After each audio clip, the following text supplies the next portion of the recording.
So hello everyone and welcome to physical education India. आज के हम लोग इस वीडियो में HNBGU PYQ 2025 की जो सीरीज थी जिसको हम लोग सॉल्व कर रहे हैं हमारे साल 2026 का एमपीएड का जो एंट्रेंस है उसके लिए, तो उसका आज ये सेकंड वीडियो है। यानी कि हम लोग क्वेश्चन नंबर 26 से लेके 50 तक के जो क्वेश्चंस है वो यहाँ पे सॉल्व करेंगे। 1 से लेके 25 तक के जो क्वेश्चंस थे वो हमने पहले ही सॉल्व कर लिए हैं। हमारे सामने अब क्वेश्चन पेपर है, ये देखो 1 से 25 तक के सारे क्वेश्चन हमने सॉल्व कर लिए थे। और हम सिर्फ क्वेश्चन को देख ही नहीं रहे हैं, हम लोग उसका एक्सप्लेनेशन भी देख रहे हैं, जिसका मैंने आपको सारे एक्सप्लेनेशंस भी यहाँ पे दिए थे कि उन पर्टिकुलर क्वेश्चन से अगर इस बार किसी भी तरह का क्वेश्चन रिपीट होता है तो आप लोग आराम से इसको आंसर कर पाओ। मैंने एक होमवर्क क्वेश्चन भी आपको दिया था जिसका आंसर हो जाएगा पोटेशियम, तो एक बार इसको क्वेश्चन को रीड करके आप लोग जरूर से खुद भी ट्राई करना। आज हम लोग 26 क्वेश्चन से स्टार्ट करेंगे और जैसे हमने पहले वीडियो में सारी चीजें डिस्कस करी थी, समझी थी और सॉल्व किया था, वैसे यहाँ भी करने वाले हैं। जिसने पहला वीडियो नहीं देखा एक बार उसको जरूर देख लेना, क्योंकि मैंने उसमें और भी चीजें आपको बताई हैं कि आप कैसे तैयारी कर सकते हो। प्लस मैं आपको बता दूं कि हमारा जो बैच है एमपीएड का HNBGU के लिए स्पेसिफिकली, वो हमारे बैच में चल रहा है, क्लासेस उसकी चल रही है, रिकॉर्डेड लेक्चर्स वहाँ अवेलेबल हैं, अपलोड हो रहे हैं टाइमली। क्योंकि आपका जो एग्जामिनेशन है वो जून के सेकंड वीक में टेंटेटिव है, फाइनल डेट अभी नहीं आई है, बट जो अंदाजा दिया है कॉलेज ने वो सेकंड से थर्ड वीक में दिया है। तो इसी वीडियो के नीचे डिस्क्रिप्शन में आपको ऐप का लिंक मिल जाएगा, जाओ ऐप को डाउनलोड करो और इस कोर्स को आप ज्वाइन कर सकते हो। जो बीपेड की भी अगर कोई स्टूडेंट है, 2 ईयर बीपेड भी कोई अगर करना चाहता है तो उसके कोर्स भी चल रहे हैं, उसके पीवाईक्यूज भी अवेलेबल हैं, वो भी जाओ देखो 2025 के, उनको सीखो कि कैसे उनको सॉल्व किया है और फिर अपनी इस बार की तैयारी और ज्यादा स्ट्रॉन्ग करो। चलो फटाफट शुरू करते हैं 26 नंबर क्वेश्चन से। पेपर पे हम लोग आ जाते हैं अपने। तो 26 क्वेश्चन हमारा है, which one is a water soluble vitamin. इसमें से वाटर सोल्यूबल विटामिन कौन सा है? आपको पता होना चाहिए कि हमारे दो तरह के विटामिन होते हैं, एक हमारा होता है वाटर सोल्यूबल और एक हमारा होता है फैट सोल्यूबल। इनका मतलब क्या है? फैट सोल्यूबल विटामिन वो होते हैं जिन विटामिन को पचाने के लिए हमें फैट्स की जरूरत पड़ती है शरीर में, वो फैट सोल्यूबल है।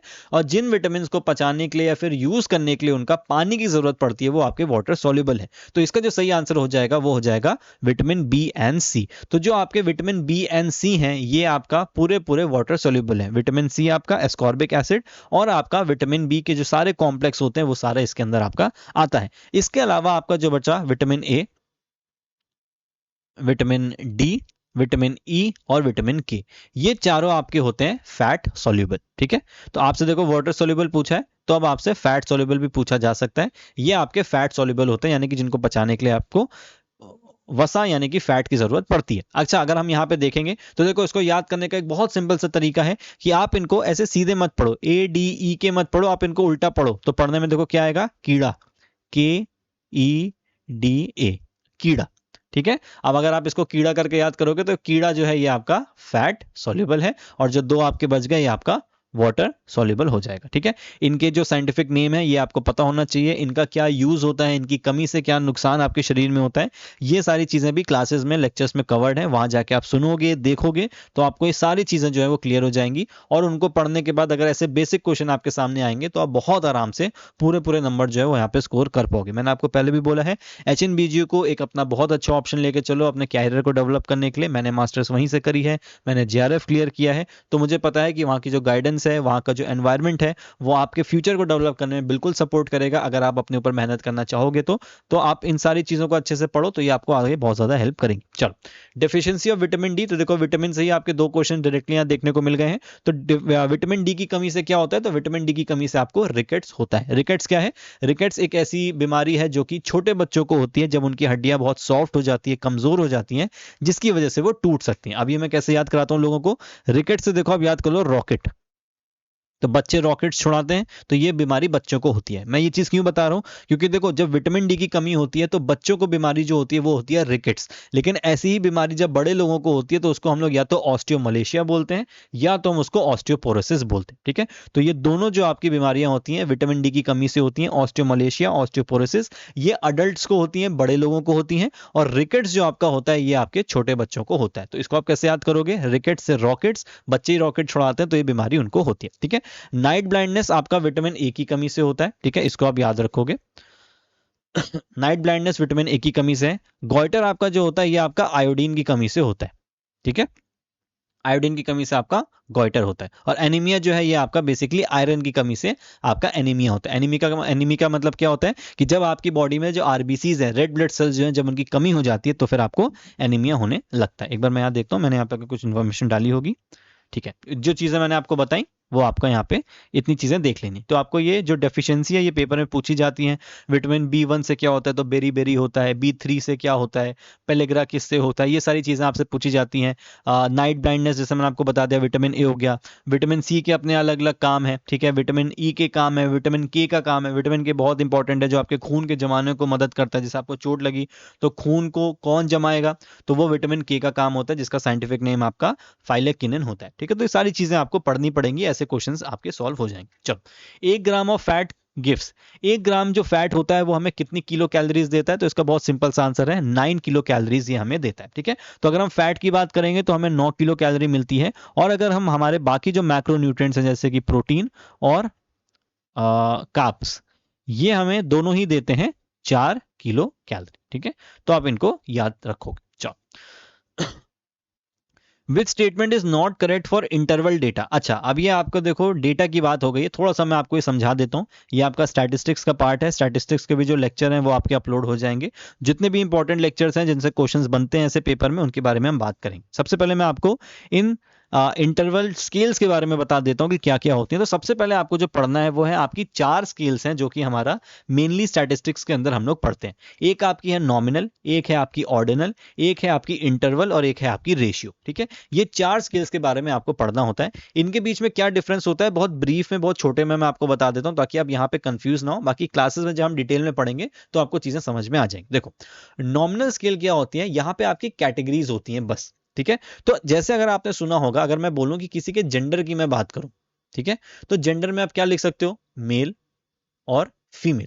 क्या हम इसको अरेंज कर सकते हैं, क्या हम ये बोल सकते हैं कि मेल पहले आएगा और फीमेल बाद में ही आएगा, क्या हम ऐसा कर सकते हैं? हम ऐसा नहीं कर सकते। अगर मैं ब्लड ग्रुप की बात करूं, तो क्या हम ब्लड ग्रुप में बोल सकते हैं कि A+ ही सबसे पहले आएगा, उसके बाद A आएगा, इसके बाद B+ आएगा, फिर B, फिर O आएगा, O पॉजिटिव O नेगेटिव आएगा? नहीं, इनका कोई भी सीक्वेंस नहीं होता है ना। हम इनको अरेंज नहीं कर सकते हैं कि नहीं ये बेस्ट है, फिर ये इसके बाद, फिर इसके बाद, नहीं। ये सारी चीजें जो होती हैं वो आइडेंटिकल होती हैं, एक जैसी होती हैं। और जब हम इन ऐसी चीजों के बारे में बात करते हैं तो इनको हम क्या बोलते हैं, इनको हम नॉमिनल स्केल बोलते हैं, जहां पे सिर्फ कैटेगरीज होती हैं, उसके अलावा कोई भी चीज यहाँ पे नहीं होती है, ठीक है। तो ये आपकी है कैटेगरीज। अगर मैं आपको बोलूं कि आपके पास 3 कलर के ऑप्शन है, आप अपनी दीवार किस कलर का कराना चाहते हो, मैं यहां लिख दूं रेड, ब्लू, ग्रीन, तो क्या मैं इनको रैंक दे सकता हूं कि रेड सबसे ऊपर, ब्लू सेकंड नंबर पे आता है, ग्रीन थर्ड नंबर पे आता है? नहीं, ये सिर्फ सेम आइडेंटिकल चीज है जिनको हम कैटेगरी वाइज रख सकते हैं और फिर इनके ऊपर जो भी काम है हम इनका यूज कर सकते हैं। तो ये क्या होते हैं, ये होते हैं आपकी नॉमिनल स्केल। इसके बाद हम बात करते हैं, जहां पे कैटेगरीज की बात आ जाती है, वो है आपका ऑर्डिनल स्केल। ऑर्डिनल से ऑर्डर याद कर लो, जहां पे कैटेगरीज के साथ साथ अब ऑर्डर भी आ जाएगा, तो वो आपकी क्या हो गई, ऑर्डिनल स्केल। जैसे कि आपकी पोजीशन, फर्स्ट, सेकंड, थर्ड। अब हम बोल सकते हैं कि भाई वो बच्चा फर्स्ट आया तो वो सबसे ऊपर है, वो सेकंड आया तो वो सेकंड पे है, वो तीसरे पे आया तो वो तीसरे पोडियम पे खड़ा हुआ है। ऐसे आप और क्या करते हो, जैसे आप लोग कभी रेस्टोरेंट जाते हो या फिर कहीं और जाते हो, तो आप लोग वहां रेटिंग देके आते हो कि बेस्ट है ना, या फिर गुड, या फिर एवरेज, या बिलो एवरेज, या फिर वर्स्ट। ऐसे करके आप क्या देते हो, आप उनको कैटेगरी में होता है और वो आपकी रैंकिंग के बेस पे होती है। तो ये क्या हो गया, ये आपका ऑर्डिनल स्केल के अंदर आता है। नेक्स्ट आपका है इंटरवल स्केल। इंटरवल स्केल में क्या होता है, यहाँ पे ऑर्डर होता है लेकिन एक गैप के साथ होता है। जैसे कि, और इसमें सबसे इंपॉर्टेंट चीज क्या है कि इसमें एक आर्बिट्री जीरो होता है।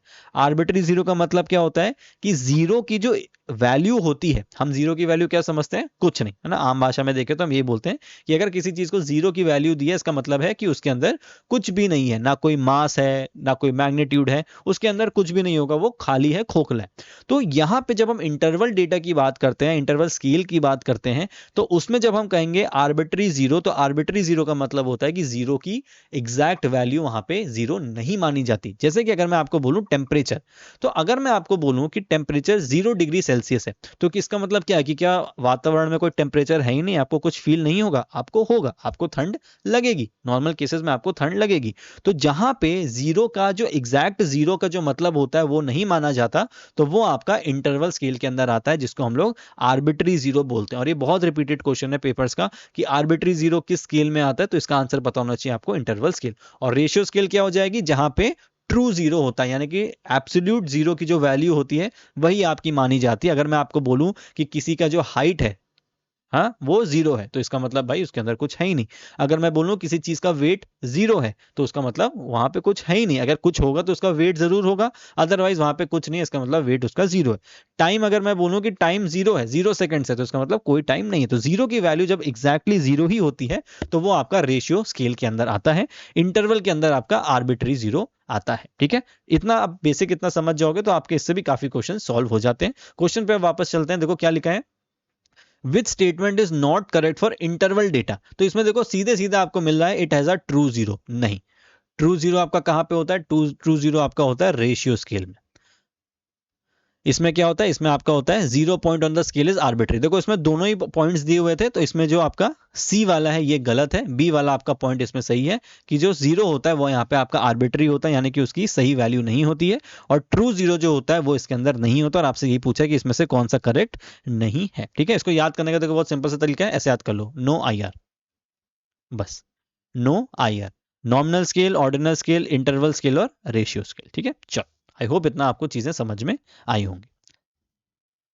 नेक्स्ट क्वेश्चन देखते हैं, the variability of scores around its mean value is, माध्य मान के आसपास स्कोर की जो परिवर्तनशीलता होती है उसको क्या बोलते हैं। देखो बहुत सिंपल सा क्वेश्चन है, आप लोग स्टैटिस्टिक्स के अंदर पढ़ोगे अभी बेल कर्व, ठीक है, या फिर गॉसियन कर्व। आप जब इसके बारे में पढ़ोगे तो आपको एक चीज पता होगी कि जो आपका आइडेंटिकल बेल कर्व होता है वो दोनों साइड से इक्वल होता है, और उस केस में उसका जो मीन है, मीडियन और मोड है वो एक ही लाइन में सेंटर पे लाई करता है। ठीक है, उस लाइन पे यानी कि उस मीन के आसपास जो डेटा या फिर जो आपके स्कोर्स होते हैं जो फैले हुए होते हैं उसको हम क्या बोलते हैं, उसको हम लोग स्टैंडर्ड डेविएशन बोलते हैं। एक बार इमेज से देखो समझ में आ जाएगा क्या होता है स्टैंडर्ड डेविएशन।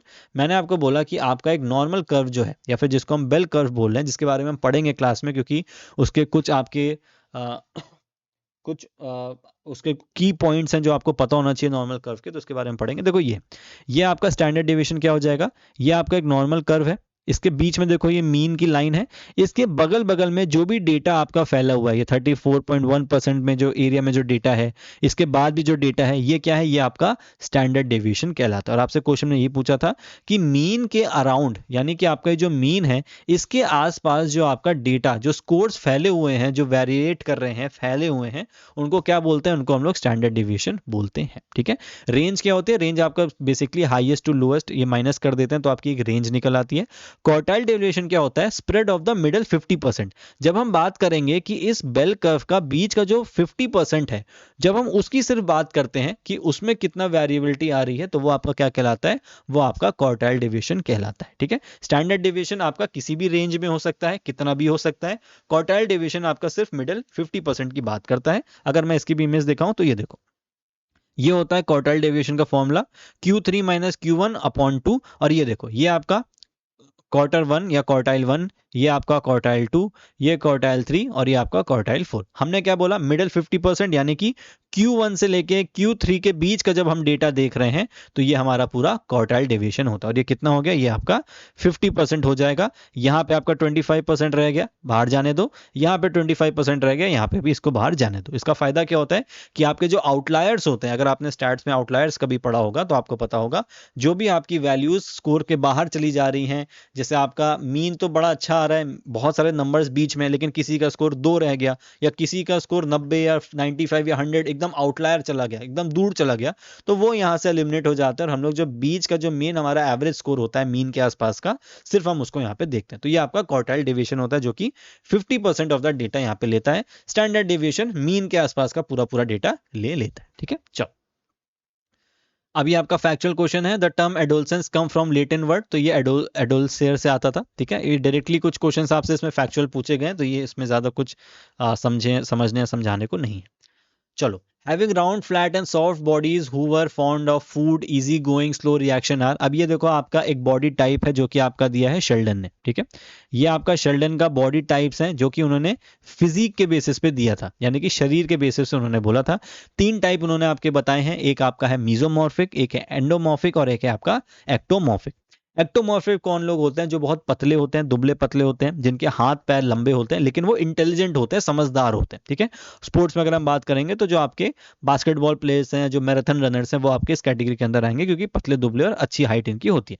मीजोमॉर्फिक आपके होते हैं मस्कुलर लोग, जो आपके बेस्ट बॉडी फिजिक होता है, जिनकी एक अच्छी शेप होती है बॉडी की, स्ट्रांग होते हैं, बहुत ज़्यादा ये आपके बहुत ज़्यादा आउट गोइंग होते हैं, सोशेबल होते हैं, एक्सट्रोवर्ट जिनको आप बोल सकते हो, तो ये आपके लोग होते हैं। एंडोमॉर्फिक इस क्वेश्चन का सही आंसर हो जाएगा, जहां पे आपकी बॉडी फ्लैट है, सॉफ्ट है, फूड है, राउंड है आपकी बॉडी, तो ये आपका एंडोमॉर्फिक हो जाता है, जो कि आपके मोटे लोग होते हैं। अगर हम एक बार यहाँ पे इमेज देखेंगे, ये देखो, ये आपका एक्टोमॉर्फ है। ठीक है, ये देखो पतले लंबे लोग हैं, जिनके हाथ और पैर बहुत लंबे लंबे होते हैं, लिम्स लंबे होते हैं। मीजोमॉर्फ आपके मस्कुलर लोग होते हैं, जिनकी सबसे फिट बॉडी होती है। और एंडोमॉर्फ आपके देखो ऐसे मोटे लोग होते हैं, और ये थोड़े से हाइट में शॉर्ट होते हैं, लेकिन ये खुश होते हैं, लोगों से बात करना बहुत ज्यादा पसंद करते हैं। स्लो रिएक्शन भी इनका होता है, धीमे धीमे ये काम करते हैं। ठीक है, अच्छा, एक क्वेश्चन इससे आपका आ सकता है, इनकी कुछ वैल्यूज होती हैं, और जो आपको एज इट इज याद कर लेना है। एक्टोमॉर्फ की जो वैल्यू होती है दैट इज 117। ठीक है, मीजोमॉर्फ की जो वैल्यू होती है दैट इज 171, और एंडोमॉर्फ की वैल्यू होती है 711। ठीक है, इसमें कुछ आपको ऐसा याद नहीं करना, सीधे सीधे इनका ये कोड होता है, जिनको ये बेसिकली फोटो थोड़ी सी यहाँ पे उल्टी है। सबसे पहले अगर मैं यहाँ पे एंडोमॉर्फ रख दूं, यहाँ पे मैं मीजोमॉर्फ रख दूं, और लास्ट में अगर मैं एक्टोमॉर्फ रख दूं, तो सिर्फ इनकी वैल्यूज में जहां जहां 7 आएगा, आप बोल सकते हो कि हाँ ये इंडिविजुअल इस कैटेगरी में लाई करते हैं। जैसे एंडोमॉर्फ की बात करूं तो देखो कोड क्या है, 711, तो एंडोमॉर्फ का कोड क्या हो गया, 711। आपको देख के पता चल रहा है कि ये जो पर्टिकुलर इंडिविजुअल है, ये एंडोमॉर्फ कैटेगरी में पूरी तरीके से लाई करता है। उसका स्कोर हमने दिया है 7, बाकी सबका स्कोर दिया है 1-1, यानी कि ये बंदा बहुत ज्यादा मोटा है।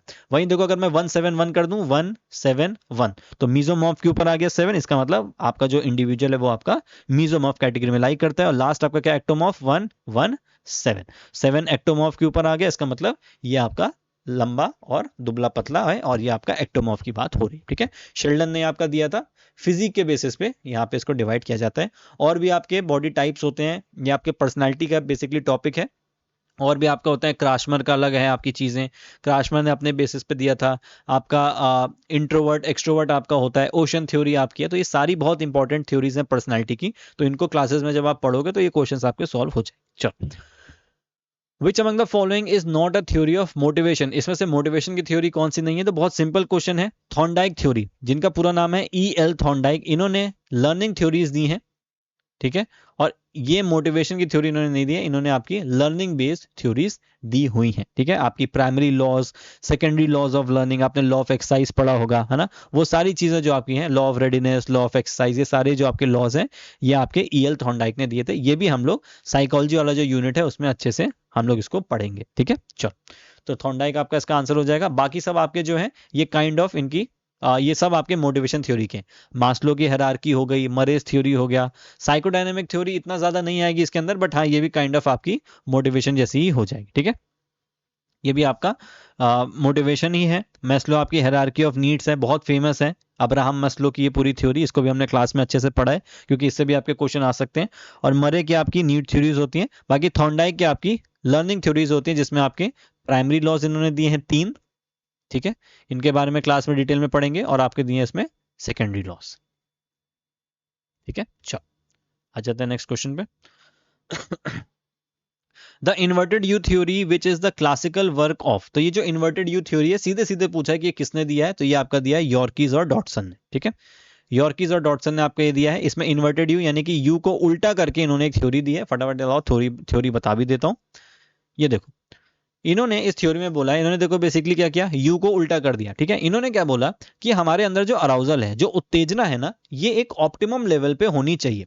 अगर ये अराउजल या फिर ये उत्तेजना कम है, ठीक है, आप एकदम एक्साइटेड ही नहीं हो किसी इवेंट को लेके, किसी भी चीज को लेके, तो यहाँ पे काइंड ऑफ बोर्डम हो जाएगा, यानी कि आपको बोर फील होगा, आप एनर्जेटिक ही नहीं रहोगे, तो फिर आप क्या काम कर पाओगे? अगर आपके अंदर अराउजल ही नहीं है, आप मानो कि कोई इवेंट खेलने जा रहे हो, हाँ, आप एथलेटिक्स का 100 मीटर दौड़ने जा रहे हो, या फिर आप किसी से रेसलिंग का इवेंट करने जा रहे हो, आपकी बाउट होने वाली है किसी भी कॉन्टैक्ट स्पोर्ट में, आप एकदम बोर हो, आपके अंदर कोई एनर्जी नहीं, तो क्या आप लड़ पाओगे? नहीं, पिट के वापस आ जाओगे। तो ये भी गलत है।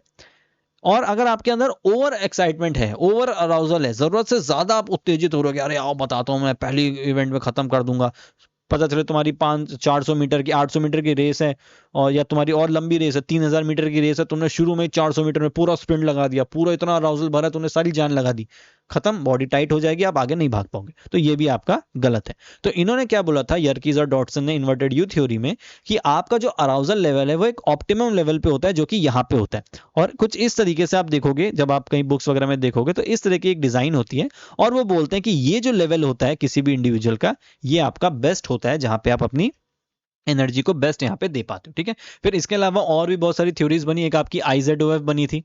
ठीक है, इंडिविजुअल जोन, ये आपका क्या होता है, ये बोलता है कि भाई हर इंडिविजुअल के अलग अलग ऑप्टिमम लेवल होता है। जरूरी थोड़ा ना कि चेस के प्लेयर को इतना ऑप्टिमम लेवल चाहिए, चेस का जो प्लेयर है उसको तो शांति रहना ना भाई, तो उसका ऑप्टिमम लेवल यहाँ पे होगा। कोई रेसलर है तो हो सकता है भाई उसका ऑप्टिमम लेवल यहाँ पे हो, अगर कोई बहुत अच्छा एथलीट है तो उसका हो सकता है ऑप्टिमम लेवल कहीं यहाँ पे हो, है ना। तो ये अलग अलग बेसिस जो थी आपके IZOF थ्योरी के अंदर आई थी, तो इसको भी हमने क्लासेस में डिस्कस किया है। इससे भी डायरेक्टली क्वेश्चन आपसे पूछे जा सकते हैं। बाकी ये तो क्वेश्चन बहुत ईजी था कि इन्वर्टेड यू थ्योरी दी किसने दी थी, तो यर्कीज और डॉटसन ने इसको आपका दिया था। ठीक है, इन्होंने क्या बोला, performance increases with arousal up to a point then decreases. जब तक आपके अराउजल एक पॉइंट तक बढ़ रहा है, जब तक आपकी उत्तेजना एक पॉइंट तक बढ़ रही है, तब तक आपकी परफॉर्मेंस बढ़ेगी। जैसे ही आप जरूरत से ज्यादा उत्तेजित हो जाओगे, अराउजल हो जाओगे, तो आपकी परफॉर्मेंस भी है वो आपकी यहाँ पे डाउन होना शुरू हो जाएगी। ठीक है, चलो एक और सिंपल क्वेश्चन साइकोलॉजी का।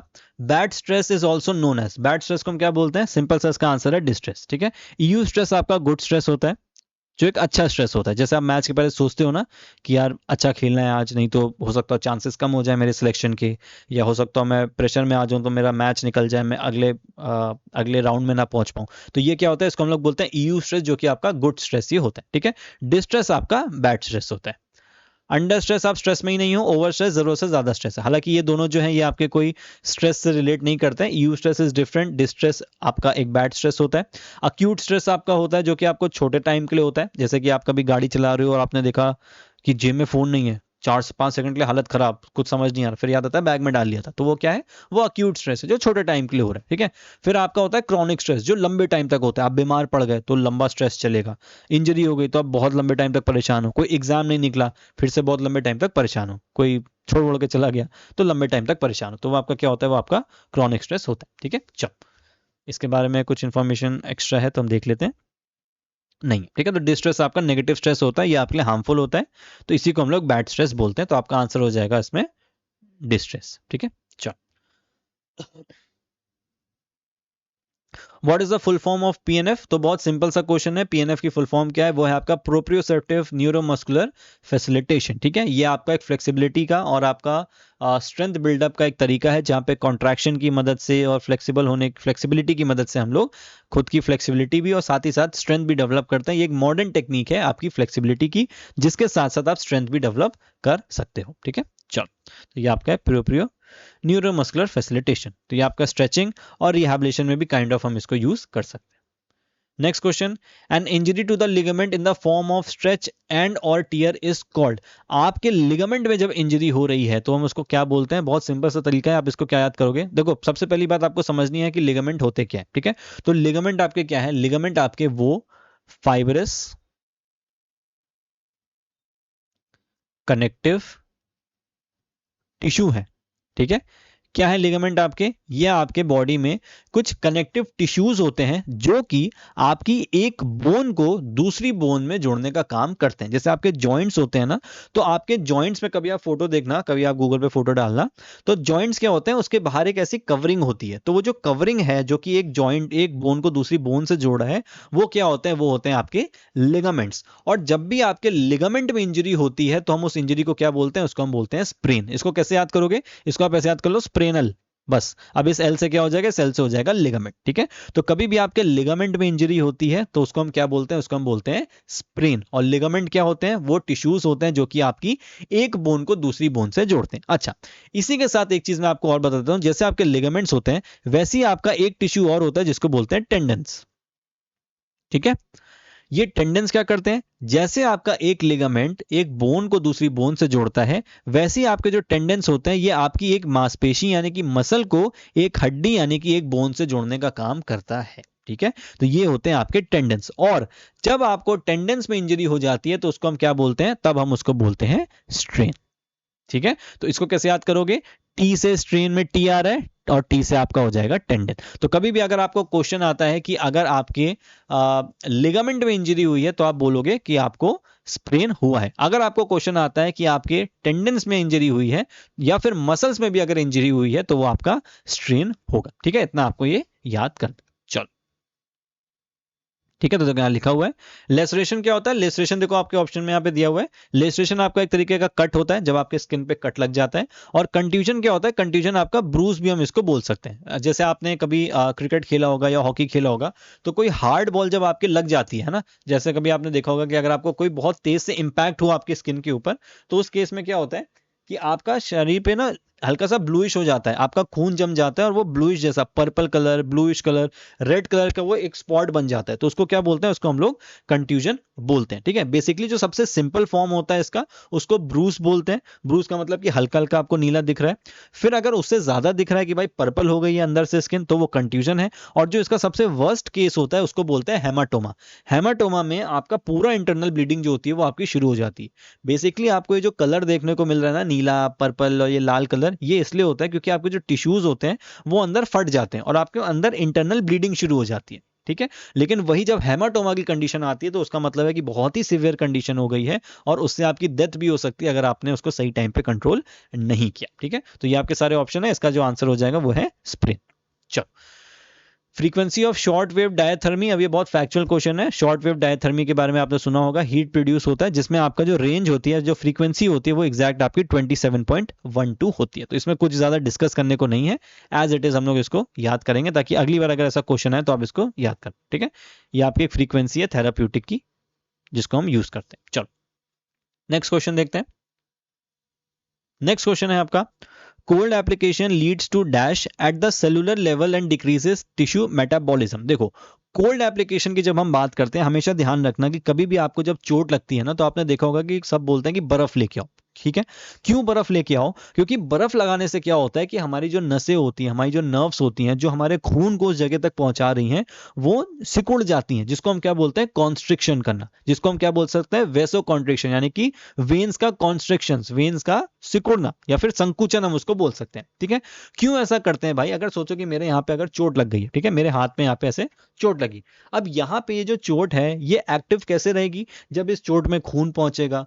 खून पहुंच रहा है अगर इस जगह पे सही से, तो इसका मतलब है यहाँ पे न्यूट्रिएंट्स पहुंच रहे हैं, यहाँ पे हीट पहुंच रही है मेरे ब्लड की, और जितना ज्यादा ये चीजें यहाँ पे पहुंचेंगी या फिर बॉडी में कहीं भी चोट लगी है उतनी ज्यादा मेरी जो चोट है वो एक्टिव होती रहेगी और ज्यादा बढ़ती रहेगी। तो इस चोट में खून ना पहुंचे इसको रोकने के लिए दो चीजें करते हैं। सबसे पहले तो हम इसको एलिवेट कर देते हैं, अगर मैं अपने हाथ को ऐसे ऊपर रख दूं और यहाँ चोट लगी है तो जो खून है वो यहाँ पे नहीं पहुंच पाएगा, जो खून है वापस नीचे जाने लगेगा। और दूसरा तरीका क्या है कि मैं यहाँ पे आइजिंग कर लूं, अगर मैं यहाँ पे बर्फ लगा लूंगा तो उससे क्या होगा कि मेरी जो नसें हैं जिससे खून जा रहा है वहां तक वो सिकुड़ना शुरू हो जाएंगी, जिससे खून वहां पे नहीं पहुंचेगा। तो इसी तरीके से जब हम लोग कोल्ड एप्लीकेशन करते हैं तो उस केस में क्या होता है, वैसो कॉन्ट्रिक्शन हमारे साथ यहाँ पे होता है। ठीक है, तो ये आपको डायरेक्टली एक बहुत सिंपल सा क्वेश्चन था, ये आपको याद करना है। और जब हम लोग यहाँ पे गर्म चीज लगाएंगे, है ना, जब हम हीट थेरेपी करेंगे, गर्म पानी लगाएंगे या फिर गर्म कपड़ा लगाएंगे, तो उससे क्या होता है, उससे होता है वेसो डायलेशन। डायलेट का मतलब किसी चीज का फैलना। तो जब हमारी नसें फैलने लगेंगी, बड़ी होने लगेंगी, तो खून का जो प्रभाव है तेजी से बढ़ जाएगा, टेम्परेचर बढ़ जाएगा, न्यूट्रिएंट्स पहुंचना शुरू हो जाएंगे, तो उसको हम बोलते हैं वेसो डायलेशन, जिसको हम करते हैं जब हमारी चोट ठीक करने की जब हमें जरूरत होती है, और हमें जरूरत होती है कि भाई अब वहां तक खून पहुंचे, न्यूट्रिएंट्स पहुंचे ताकि वो चोट अब ठीक हो जाए, तब हम लोग उस चीज को करते हैं। ठीक है, चलो कंजेशन भी इसमें था क्या, अच्छा यहाँ देखो कंजेशन भी लिखा है। कंजेशन का मतलब होता है आपका पूलिंग ऑफ ब्लड, जब आपका खून एक जगह इकट्ठा हो जाता है ना तो इसको हम लोग इसको बोलते हैं कंजेशन। ठीक है, चलो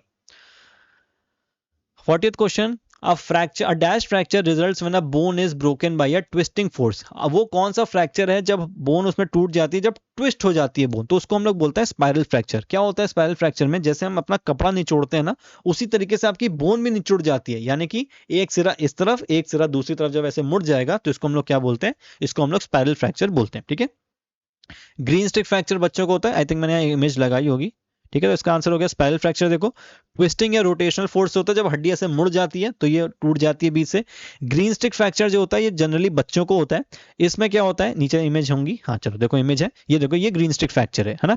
इसमें क्या होता है, क्योंकि बच्चों की हड्डियां बहुत कमजोर होती है तो ये एक साइड से टूट जाती है जब कोई भी इंपैक्ट इसमें होता है, और ये थोड़ी सी दूसरी साइड से ऐसे बेंड हो जाती है। इसमें बेंड वाला इमेज नहीं बना हुआ है, लेकिन आप इसको याद रखोगे कि वो हल्की सी बेंड भी हो जाती है, यानी कि मुड़ जाती है। ठीक है, फिर आपका देखो कंपाउंड है जिसमें आपकी बोन जो है वो बहुत सारे छोटे छोटे टुकड़ों में टूट जाती है। ठीक है, जिसको देखो कम्युनिटेड भी हम लोग यहाँ पे बोल सकते हैं। बाकी देखो आपका फीचर होता है जिसमें से सीधा कट लग गया, इंपैक्टेड है ये बीच से देखो ऐसे टूट गई, ट्रांसवर्स है ऐसे सीधा यहाँ ऐसे कट लग गया, लेटरल कट लग गया, सेगमेंटल है दो कट लग गए, ओब्लिक में ऐसे डायगोनल कट लगता है जैसे कि आपको दिख रहा है, oblique with offset diagonal cut भी लगा और हड्डियां हैं जो वो अलग अलग हो गई। ठीक है, कम्युनिटेड हमने देख लिया, छोटे छोटे टुकड़े हो गए बहुत सारे, और लॉन्गिट्यूडनल जब ऐसे लंबा सा एक ऐसा कट लग गया है तो ये आपका लॉन्गिट्यूडनल होता है। तो ये कुछ टाइप ऑफ फ्रैक्चर्स आपके हैं जिनको हमने क्लासेस में डिटेल में पढ़ा है, तो आप वहां पे जाके इनको देख सकते हैं। ठीक है, चलो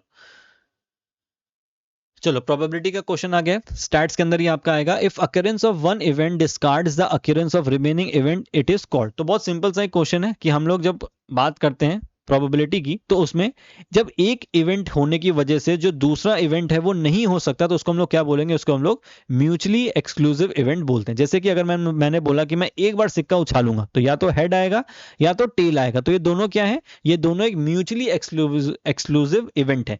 हेड आ गया तो टेल नहीं आ सकता, टेल आ गया तो हेड नहीं आ सकता। ठीक है, बाकी अगर इसके बारे में हम बात करें, बाकी जो ऑप्शन है देखो यहाँ पे इंडिपेंडेंट हो गया। इंडिपेंडेंट क्या है, no effect on each other, कोई भी अगर दो चीजें हैं उनकी प्रोबेबिलिटी देखनी है तो उनका एक दूसरे के ऊपर कोई भी असर नहीं पड़ेगा। इक्वली लाइकली का मतलब दोनों की सेम प्रोबेबिलिटी है होने की। एग्जॉस्टिव मतलब कोई भी पॉसिबल आउटकम यहाँ पे हो सकता है। ठीक है, जैसे हमने एक सिक्का उछाला तो हेड और टेल क्या है, वो एक एग्जॉस्टिव आपका एक प्रोबेबिलिटी है कि कोई भी आउटकम यहाँ पे आपको देखने को मिल सकता है। ठीक है, तो इतना आपको याद करना है कि बेसिकली इसमें सिंपल चीजें क्या होती हैं। चलो, in an experiment 3 coins are tossed, find the probability of getting 3 head. तो आपसे क्या क्वेश्चन पूछा है कि एक एक्सपेरिमेंट में, ये भी प्रोबेबिलिटी का क्वेश्चन है, 3 हेड आपके टॉस हो रहे हैं। ठीक है, सॉरी 3 कॉइन आपके टॉस हो रहे हैं और बोला गया कि वो क्या प्रोबेबिलिटी है कि तीनों हेड उसमें आ जाएंगे। तो बहुत सिंपल सा क्वेश्चन है यार, देखो अगर आप देखोगे कि अगर 3 कॉइन आपके टॉस हो रहे हैं तो इसमें प्रोबेबिलिटी कितनी बनेगी, 8। सबसे पहले तो आउटकम्स इसके 8 आएंगे। कैसे 8 आएंगे, जैसे मानो कि टेल्स टेल्स टेल्स आ गया, तीनों में टेल्स आ गया, टेल्स टेल्स हेड्स आ गया, टेल्स हेड्स हेड्स आ गया, है ना, 3 तो देखो ये हो गए, हेड्स हेड्स हेड्स आ गया जिसके बारे में हमको बात बोली, हेड्स टेल्स हेड्स आ गया, है ना, हेड्स हेड्स टेल्स आ गया। तो ऐसे करते करते ये आपके 8 सीक्वेंस बनेंगे, और आप इसमें अगर देखोगे 3 बार हेड आने के चांसेस कितनी बार होगा, सिर्फ एक ही बार होगा, तो 1/8 इसका सिंपल सीधा सीधा आंसर हो जाएगा। कुछ इसमें अगर आपको प्रोबेबिलिटी नहीं भी आती है तो इतना दिमाग लगाने की जरूरत नहीं है, सिर्फ क्वेश्चंस को रीड करके अपनी बेसिक नॉलेज से आप इसको कर सकते हो। अगर आपके पास सिक्का हो तो उछालने भी लगना क्लास में, देख लेना, वैसे तो अलाउड नहीं होगा बट आप कर सकते हो कि अगर हमने बोला कि कोई 3 सिक्के हैं हम उनको टॉस कर रहे हैं तो कितना चांसेस है कि तीनों में हेड्स हेड्स और हेड्स आएगा, तो ऑब्वियसली बात है एक ही चांस है, बाकी तो फिर अलग अलग हो जाएंगे केस। ठीक है, तो इसका आंसर आपका हो जाएगा 1/8। नेक्स्ट आपका क्वेश्चन है, normal curve was invented by German mathematician. Normal curve के बारे में हम लोग क्लास में पढ़ेंगे, जिसको गॉसियन कर्व भी हम लोग बोलते हैं। ठीक है, अगर आप मैंने आपको बता दिया गॉसियन कर्व तो आपको वैसे आंसर पता चल गया होगा, कार्ल फ्रेडरिक गॉस, इन्होंने ही इस नॉर्मल कर्व को बनाया था। इसको हम लोग बेल शेप्ड कर्व भी बोलते हैं क्योंकि दोनों साइड से सिमेट्रिकल होता है, दोनों साइड से एक जैसा ही दिखता है। ठीक है, तो ये आपके कार्ल फ्रेडरिक गॉस ने बनाया था। बाकी आपका देखो नॉर्मल कर्व आपका गॉसियन डिस्ट्रीब्यूशन में इसको बोल सकते हैं। कार्ल पियर्सन ये जो है इन्होंने स्टैंडर्ड डेविएशन बनाया था, ऊपर आपका देखो स्टैंडर्ड डेविएशन का क्वेश्चन था, है ना, तो ये आपका कार्ल पियर्सन है जिन्होंने स्टैंडर्ड डेविएशन बनाया। ठीक है, फिर ये आपके जो फिशर है इन्होंने आपका एनोवा बनाया, ये आपका एक स्टैटिस्टिक्स का टेस्ट होता है, एनोवा या एफ टेस्ट आप इसको बोल लो, ये आपके सॉरी फिशर ने आपका ये बनाया। ठीक है, चलो आर फिशर आई थिंक इनका पूरा नाम है। Next question, a curve is more peak than normal curve is called. देखो नॉर्मल कर्व की अगर हम बात करेंगे तो नॉर्मल कर्व आपका कैसे दिखेगा, कुछ इस तरीके से। ठीक है, जो आपका नॉर्मल कर्व है, इसी में जब हम पीक के बारे में बात करते हैं, ये जो आपको इसकी चोटी दिख रही है, ये कभी कभी जो चोटी होती है ये कभी कभी आपकी ऊपर भी ऐसे जा सकती है। ठीक है, जरूरत से ज्यादा ऊपर निकल गई, यही चोटी कभी कभी आपकी ऐसे फ्लैट भी हो सकती है। ठीक है, अगर मैं आपको एक क्लीन इमेज एक दिखाऊं इनकी, तो ये देखो आपके कुछ इस तरीके से दिखते हैं। ठीक है, तो जो आपकी ये जो आपका एक कर्व है जब ये एकदम नॉर्मल कंडीशन में होता है तो इसको हम लोग क्या बोलते हैं, इसको हम लोग बोलते हैं मीजोकर्टिक। ठीक है, जब ये आपका कर्व ऐसे फ्लैट हो जाता है, ऐसे पतला सा एकदम नीचे चला जाता है, जिसकी वैल्यू 3 से कम हो जाती है, तो वो क्या हो जाता है, वो आपका हो जाएगा प्लैटिकर्टिक। और जब इसकी वैल्यू 3 से ज्यादा हो जाती है तो ये आपका हो जाता है लेप्टोकर्टिक। ठीक है, तो ये देखो सीधे सीधे नाम है। अब मैं आपको दोबारा बताऊं, तो जो सबसे ऊंचा है उसको हम बोलते हैं लेप्टोकर्टिक। एल से याद कर लो, लंबा। ठीक है, तो ये हो गया लंबा। मीजोकर्टिक, एम से याद कर लो मिडिल, जो आपका बीच में आ रहा है। और प्लैटी से याद कर लो फ्लैटी, ये जो फ्लैट है, तो ये आपका हो गया सबसे नीचे। क्वेश्चन अगर दोबारा मैं पढ़ूं, a curve is more peak than a normal curve, तो बताओ इसका क्या आंसर हो जाएगा। सिंपल सब आपको याद है, हमने याद किया लेप्टोकर्टिक यानी कि लंबा, तो लेप्टोकर्टिक इसका आंसर हो जाएगा, जो नॉर्मल कर्व से ज्यादा पीक्ड है यानी कि लंबा है। एक वक्र जो सामान्य वक्र से अधिक शिखर वाला होता है तो वो आपका लेप्टोकर्टिक हो जाएगा। मीजोकर्टिक आपका मिडल वाला हो गया जो नॉर्मल है, और प्लैटिकर्टिक आपका फ्लैट वाला हो गया जो कि कुछ इस तरीके से ऐसा दिखेगा। ठीक है, चलो लेप्टोकर्टिक इसका आंसर हो जाएगा। नेक्स्ट क्वेश्चन देखते हैं। A pie diagram is represented by, बहुत सिंपल सा क्वेश्चन है। पाई डायग्राम आपने बहुत सारी चीजों में देखा होगा। पाई डायग्राम हमेशा आपका एक सर्कल से रिप्रेजेंट होता है, इस तरीके से होता है। आप इसको इस तरीके से ऐसे डिवाइड कर देते हो, है ना। जैसे आपको कुछ बताना है तो आपने इसको इस तरीके से डिसाइड कर दिया। ये आपका ब्लैक हो गया। ठीक है, तो आपने बोला अगर आपके पास 100 बच्चे हैं तो उसमें से इतने जो बच्चे हैं, मानो कि 20 बच्चे हैं, 20% बच्चे ये क्रिकेट खेलते हैं। ठीक है, फिर आपने इसी पाई चार्ट में इस हिस्से को कर दिया ग्रीन कलर का, और आपने बोल दिया कि ये 30% बच्चे हैं, और ये क्या शो कर रहे हैं, ये 30% बच्चे शो कर रहे हैं जो बच्चे फुटबॉल खेलते हैं। तो ये जो आपका पाई चार्ट होता है ये आपका सर्कल पे ही बनता है, इसमें कुछ ज्यादा डिस्कस करने को नहीं। चलो, the horizontal stretches indicative of no apparent progress is called. अब ये देखो, ये क्वेश्चन जो है आपका ऐसे फ्रेम किया गया कि आपको पता होना चाहिए कि किस टॉपिक से है। तो ये आपका लर्निंग कर्व का टॉपिक है। ठीक है, लर्निंग कर्व, कि किस तरीके से किसी की एक लर्निंग होती है, उसका प्रोसेस क्या होता है, इसको हमने क्लास में बहुत अच्छी तरीके से पढ़ा है। Initial spurt, sudden spurt, convex curve या फिर प्लेट्यू। तो इसका जो आंसर है वो है प्लेट्यू। देखो प्लेट्यू एक ऐसी कंडीशन होती है, आई थिंक इसका इमेज यहाँ पे नहीं होगा, हाँ नहीं है, कोई नहीं, मैं आपको यही बता देता हूँ। देखो अगर हम ऐसे बोलते हैं कि कोई बच्चा जब कोई चीज सीखना शुरू करता है और उसका जो लर्निंग कर्व है वो इस तरीके से बन रहा है, ठीक है, तो अगर कभी कोई ऐसा केस आता है कि उसकी परफॉर्मेंस इंप्रूव होना रुक जाती है, ठीक है, तो ये जो फेस है ना, इसको हम क्या बोलते हैं, इसको हम बोलते हैं प्लेट्यू। ठीक है, ये वो फेस है जहां पे किसी की परफॉर्मेंस ना बढ़ती है ना कम होती है, वो स्टिक हो जाती है एक ही जगह पे, तो उसको हम बोलते हैं प्लेट्यू। ऑप्शंस में आपका एक था सडन स्पर्ट। सडन स्पर्ट का मतलब होता है कि मानो कि ये परफॉर्मेंस अभी तो रुकी हुई है, लेकिन अचानक से अब ये बढ़ गई और बेहतर परफॉर्मेंस होना शुरू हो गई, तो ये जो फेस है जहां पे आपकी परफॉर्मेंस बढ़ी, इसको हम बोलेंगे सडन स्पर्ट। अचानक से यहाँ पे उछाल आ गया परफॉर्मेंस में। और एक आपका ऑप्शन था यहाँ पे इनिशियल स्पर्ट। तो ये जो शुरू का आपका स्पर्ट है, ये जो आप शुरू में देख रहे हो ना कि अचानक से बड़ी तेज परफॉर्मेंस हो गई, इसको हम बोलते हैं इनिशियल स्पर्ट।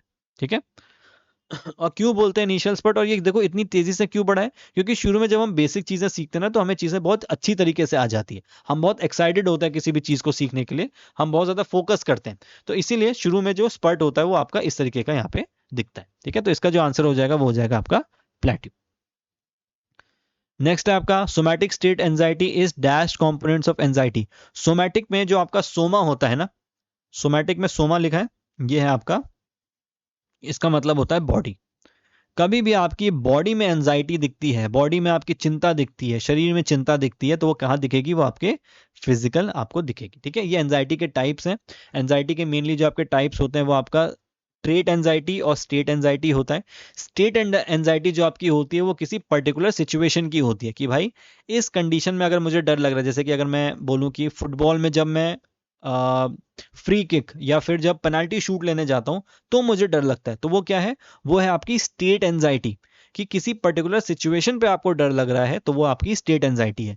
दूसरी होती है आपकी ट्रेट एंजाइटी, जब आम चीजों में भी आपको डर लगने लगे, कोई चीज अगर डेली बेसिस पे आपके साथ हो रही है, यानी कि कोई चीज आपके कैरेक्टरिस्टिक का पार्ट बन जाए, है ना, या फिर आपके कैरेक्टर का पार्ट बन जाए, वो आपकी आदतों में ढल जाए, तो उसको क्या बोलते हैं, उसको हम लोग ट्रेट एंजाइटी बोलते हैं। ठीक है, तो स्टेट को देखो ऐसे याद कर लो, जो स्टेट एंजाइटी है उसको याद करो स्टेज से, कि जब स्टेज पे जाते हो तो डर लगता है ना, स्टेज पे रोज रोज तो जाते नहीं हो, महीने में एक बार, 2 महीने में एक बार, तो एक बार स्टेज पे गए 1 महीने में तो स्टेट एंजाइटी हो गई, ऐसे याद कर लो। दूसरी बच्ची आपकी ट्रेट एंजाइटी। ठीक है, चलो, और फिर उसके बाद आपकी कॉग्निटिव एंजाइटी और सोमैटिक एंजाइटी। तो सोमैटिक हमने देख लिया जो फिजिकल हो रही है, और जो एंजाइटी यानी कि चिंता मेंटली यानी कि दिमाग के अंदर होती है, घबराहट जो होती है, उसको हम लोग बोलते हैं कॉग्निटिव एंजाइटी। ठीक है, नेक्स्ट क्वेश्चन देखते हैं।